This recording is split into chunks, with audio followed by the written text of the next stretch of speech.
Now we are going to start flow chart. Last class में हमने discuss किया algorithm के बारे में, एल्गोरिदम को डिफाइन किया, उसके कुछ पॉइंट्स को इलैबोरेट किया विद एग्जांपल और उसके एडवांटेजेस को डिस्कस किया। आज हम कंटिन्यू करेंगे फ्लो चार्ट को। What is flow chart? Flow chart is a graphical representation. Means हम जो काम करने जा रहे हैं, हम जो टास्क परफॉर्म करने जा रहे हैं, उसको ग्राफिकल रिप्रेजेंट कैसे करेंगे? Through a flow chart. सबसे पहले हम देखते हैं कि फ्लो चार्ट क्या है। Flow indicates the direction of processing and chart consist of different symbols.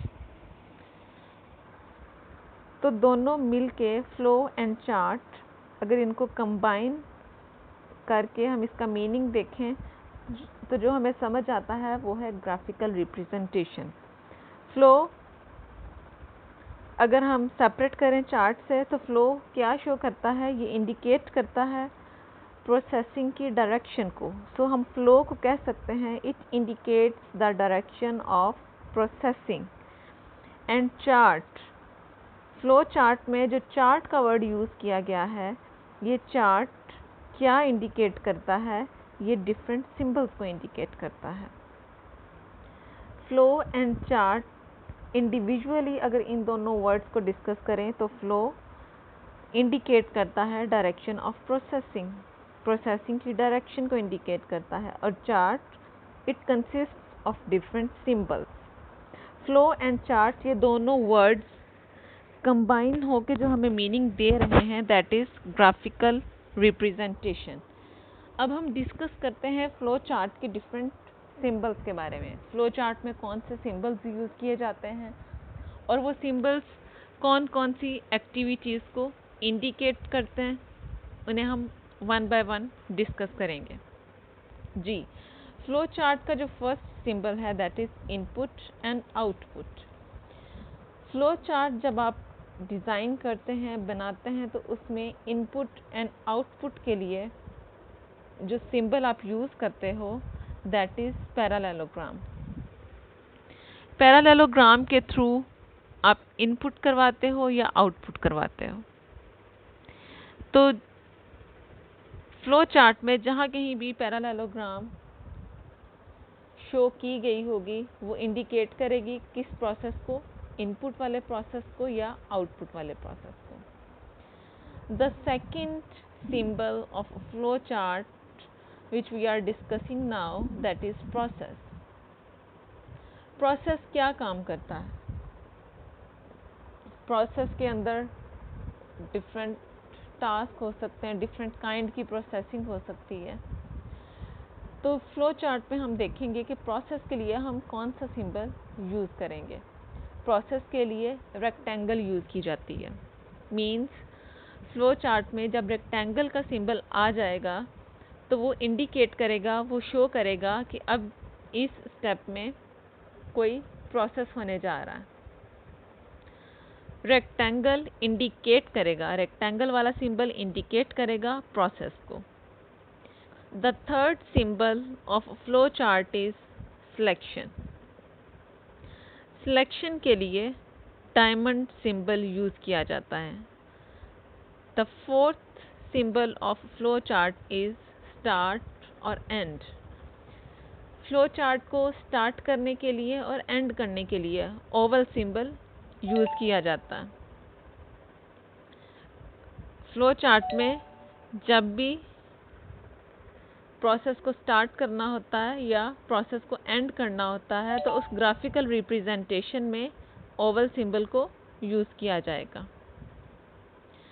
The fifth symbol of flow chart is flow lines. जैसा कि बिल्कुल स्टार्टिंग में आपको बताया कि फ्लो चार्ट क्या है, ये ग्राफिकल रिप्रेजेंटेशन है।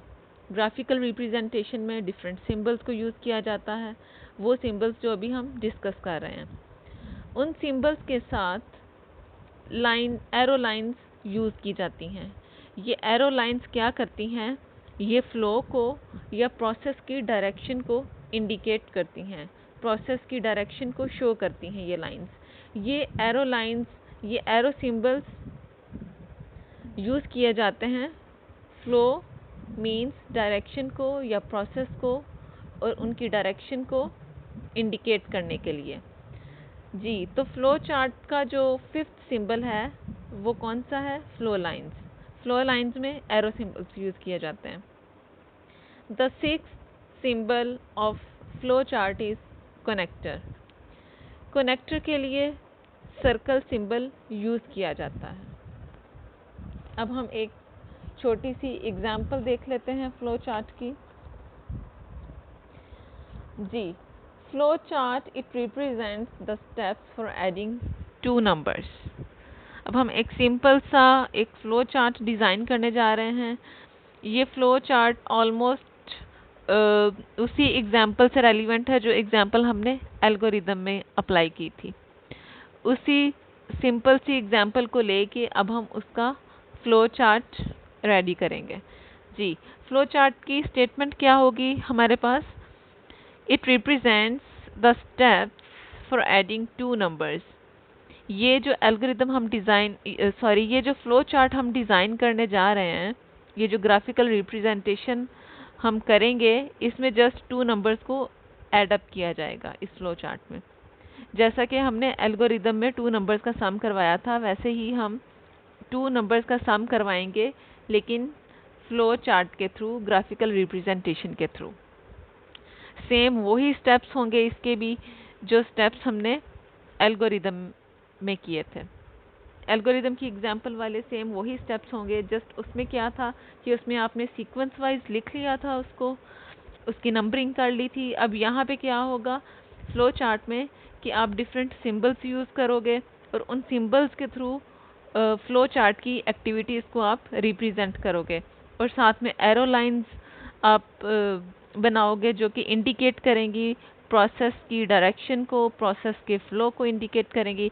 Now let's start. Flow chart को जैसा कि मैंने आपको बताया, जब स्टार्ट करते हैं या एंड करते हैं तो स्टार्ट और एंड करने के लिए ओवल का सिंबल यूज़ किया जाता है।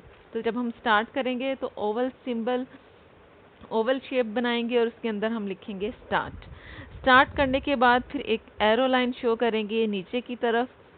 उसके बाद हम पैरालेलोग्राम बनाएंगे और उस पैरालेलोग्राम में हम लिखेंगे इनपुट ए बी।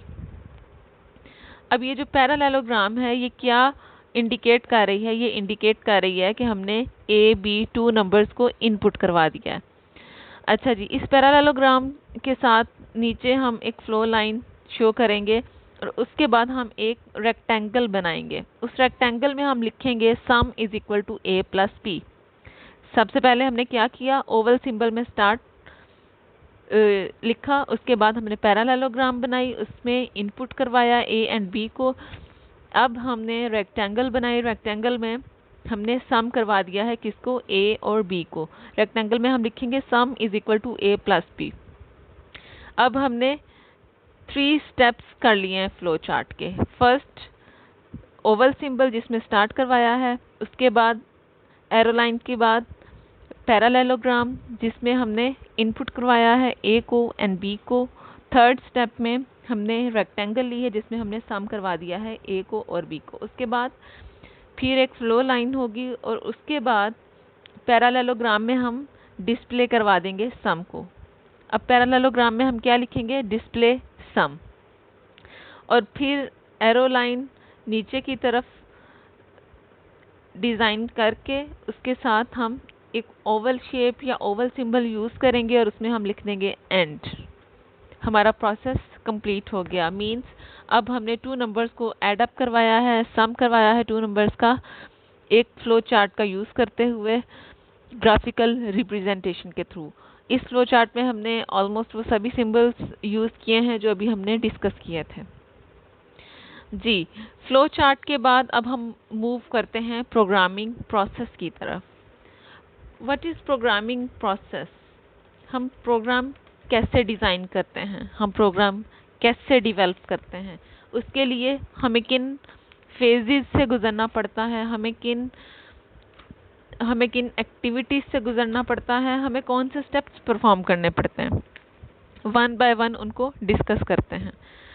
जी, हमारा नेक्स्ट टॉपिक है जी प्रोग्राम डेवलपमेंट प्रोसेस। जिसको कि प्रोग्रामिंग प्रोसेस भी कहा जा सकता है। प्रोग्राम डेवलपमेंट प्रोसेस में ऑलमोस्ट 6 स्टेप्स इन्वॉल्व्ड होते हैं। First step defining and analysing problem, second step designing algorithm, third step coding और writing program, fourth step test execution, fifth step debugging, and the sixth last step of program development process is final documentation. एक दफ़ा मैं फिर से repeat कर देती हूँ। Number 1 defining and analysing problem, second designing algorithm, third coding और writing program, fourth test execution, fifth debugging and sixth final documentation. One by one अब हम इन फेजेस को एक्सप्लेन करते हैं।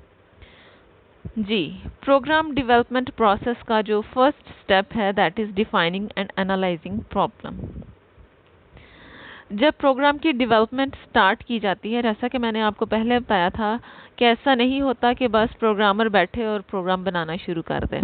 प्रॉपरली जो काम करना होता है किसी प्रोग्राम के थ्रू, या कोई सॉफ्टवेयर डिज़ाइन करना होता, कोई एप्लीकेशन तैयार करनी होती है, उसके लिए प्रॉपर एनालिसिस किया जाता है, चीज़ों को समझा जाता है कि वो किस इन्वायरमेंट में ले जाके उसको इंस्टॉल करना है, कहाँ पे उसको इम्प्लीमेंट करना है, उस इन्वायरमेंट को, वहाँ के सिस्टम को, वहाँ के वर्किंग फ्लो को अंडरस्टैंड किया जाता है। वहाँ जाके सॉफ्टवेयर डेवलपमेंट की जो टीम होती है उनके कुछ मेंबर्स जाते हैं, वहाँ जाके रिक्वायरमेंट्स गैदर करते हैं और उस एप्लीकेशन या उस सिस्टम के जितने भी वहाँ यूज़र्स होंगे उन यूज़र्स से वो कम्युनिकेट करते हैं ताकि उनसे इनपुट ली जा सके, ताकि उस सिस्टम को, उस इन्वायरमेंट को, उसके वर्किंग फ्लो को अच्छे से अंडरस्टैंड किया जा सके, ताकि एक अच्छा प्रोजेक्ट, एक अच्छा प्रोग्राम डेवलप करके क्लाइंट को हैंड ओवर करवाया जा सके। उसके लिए ये स्टेप बहुत इम्पॉर्टेंट होता है कि अच्छे से प्रॉब्लम को एनालाइज किया जा सके, प्रॉब्लम को अच्छे से डिफाइन किया जा सके और अच्छे से रिक्वायरमेंट्स को गैदर किया जा सके। ये तभी पॉसिबल है जब आप उस इन्वायरमेंट में जाके, सपोज अगर एक प्रोजेक्ट या एक प्रोग्राम आप तैयार कर रहे हो किसी बैंक के लिए या किसी हॉस्पिटल के लिए, तो जो सॉफ्टवेयर डेवलपमेंट टीम होगी उसके जो मेंबर्स रिक्वायरमेंट गैदरिंग के लिए हायर किए गए होंगे, एनालिसिस की जो टीम मेंबर्स होंगे, उन वो जाएंगे हॉस्पिटल या बैंक या कोई शॉपिंग मॉल या कोई ऑर्गेनाइजेशन जिसके लिए भी वो प्रोजेक्ट बना रहे हैं, उस जगह जाएंगे, वहाँ का विजिट करेंगे, वहाँ जाके एनालिसिस करेंगे, अच्छे से उनके सिस्टम को, उनके वर्किंग फ्लो को अंडरस्टैंड करेंगे ताकि वो एक अच्छा प्रोजेक्ट बना के तैयार करके दे सकें। जी, अंडरस्टैंडिंग के बाद, डिफाइनिंग के बाद, एनालाइजिंग के बाद सेकंड स्टेप है प्रोग्राम डेवलपमेंट का, दैट इज डिज़ाइनिंग एल्गोरिदम। जब अच्छे से प्रॉब्लम को अंडरस्टैंड कर लिया जाता है, देन उसके बाद एल्गोरिदम को, एल्गो को डिज़ाइन करने का टाइम आता है। अब एल्गोरिदम का मैंने आपको क्या बताया था कि ये स्टेप बाय स्टेप प्रोसीजर है जिसमें स्टेप्स बना लिए जाते हैं और वो स्टेप्स सीक्वेंस वाइज बनाए जाते हैं। ये नहीं कि रैंडमली वो स्टेप्स आप बना लो, सीक्वेंस वाइज नंबरिंग की जाती है उन स्टेप्स की, सीक्वेंस में वो स्टेप्स लिख लिए जाते हैं और वो स्टेप्स मीनिंगफुल होते हैं, डिस्क्रिप्टिव होते हैं और सिंपल होते हैं ताकि हर स्टेप अपने आप को डिफाइन कर रहा हो। अच्छा जी, एल्गोरिदम डिज़ाइन करने के बाद थर्ड स्टेप आ जाता है coding and writing program. Program development में सबसे फर्स्ट पे स्टार्टिंग में क्या किया, डिफाइन किया, एनालाइज किया प्रॉब्लम को, ताकि इस बात को अच्छे से अंडरस्टैंड किया जा सके कि आप क्या काम करने जा रहे हो, क्यों करने जा रहे हो और किस किस्म का प्रोजेक्ट आप तैयार करने जा रहे हो। उसकी अच्छे से अंडरस्टैंडिंग डेवलप की, उसको डिफाइन किया, उसको एनालाइज किया। देन सेकंड पॉइंट में आपने डिज़ाइनिंग की या डिज़ाइन किया एल्गोरिदम को। थर्ड पे जाके जब आपने प्रॉब्लम को डिज़ाइन कर लिया, आपने एल्गो भी डिज़ाइन कर लिया, उसके बाद थर्ड में फिर कोडिंग का टाइम आ जाता है। उसके बाद फिर प्रोग्राम राइट किया जाता है, कोडिंग की जाती है, प्रोग्राम राइट किया जाता है। प्रोग्राम राइट करने के बाद फोर्थ स्टेप प्रोग्राम डेवलपमेंट का है टेस्ट एग्जीक्यूशन। अच्छा जी, जब प्रोग्राम राइट कर लिया जाता है, कोडिंग कर ली, प्रॉब्लम को एनालाइज भी कर लिया, एल्गो भी डिज़ाइन कर लिया, कोडिंग भी कर ली, प्रोग्राम लिख लिया, फिर उसके बाद टेस्ट एग्जीक्यूशन। अच्छा जी, अब ये क्वेश्चन राइज होता है कि टेस्ट करने की क्या ज़रूरत थी। देखिए, जब भी कोई भी प्रोजेक्ट बनाया जाता है, बनाने के बाद उसको एक दफ़ा टेस्ट किया जाता है, बिल्कुल ऐसे ही जैसे मार्केट में कोई प्रोडक्ट लॉन्च की जाती है तो उसको लॉन्च करने से पहले उसको टेस्ट किया जाता है, उसको टेस्टिंग फेज से गुजारा जाता है ताकि अच्छे से चेक किया जा सके कि उस प्रोडक्ट में कोई खामी तो नहीं है, कोई डैमेज तो नहीं है, कोई एरर्स तो नहीं है। इसी तरह से जब प्रोग्राम डेवलप किया जाता है तो प्रोग्राम डेवलपमेंट के बाद, यानी कि कोडिंग या राइटिंग के बाद, प्रोग्राम राइट करने के बाद उसको टेस्ट किया जाता है, ये चेक करने के लिए कि प्रोग्राम रिक्वायरमेंट्स के अकॉर्डिंगली बिल्कुल सही है, उसमें कोई एरर्स तो नहीं है, उसमें कोई कमी बेशी तो नहीं रह गई। उसको टेस्ट किया जाता है प्रोग्राम को एग्जीक्यूट करके, प्रोग्राम को रन करके उसको टेस्ट किया जाता है। टेस्ट करने के बाद fifth step of program development process is debugging. अगर टेस्ट करने के बाद उसमें कुछ एरर्स आ जाएं तो उन एरर्स को रिमूव करने के लिए उसको डीबग किया जाता है। कंप्यूटर की लैंग्वेज में डीबग की टर्मिनोलॉजी यूज़ की जाती है एरर रिमूव करने के लिए। यहाँ पे फिफ्थ स्टेप है प्रोग्राम डेवलपमेंट प्रोसेस में, फिफ्थ स्टेप है डीबगिंग। मींस अगर टेस्ट करने के बाद कोई एरर्स शो होते हैं तो उन एरर्स को रिमूव करने के लिए क्या करते हैं, हम उसको डीबग करते हैं। डीबग करने के बाद sixth and last step of program development process is final documentation. जब आपका प्रोजेक्ट तैयार हो जाता है तो एंड पे उसकी फाइनल डॉक्यूमेंटेशन की जाती है। जैसे मार्केट में कोई प्रोडक्ट लॉन्च की जाती है तो प्रोडक्ट के साथ उसका मैनुअल, उसकी बुकलेट तैयार की जाती है, बिल्कुल ऐसे ही जब प्रोजेक्ट तैयार होता है तो उसकी फाइनल डॉक्यूमेंटेशन की जाती है।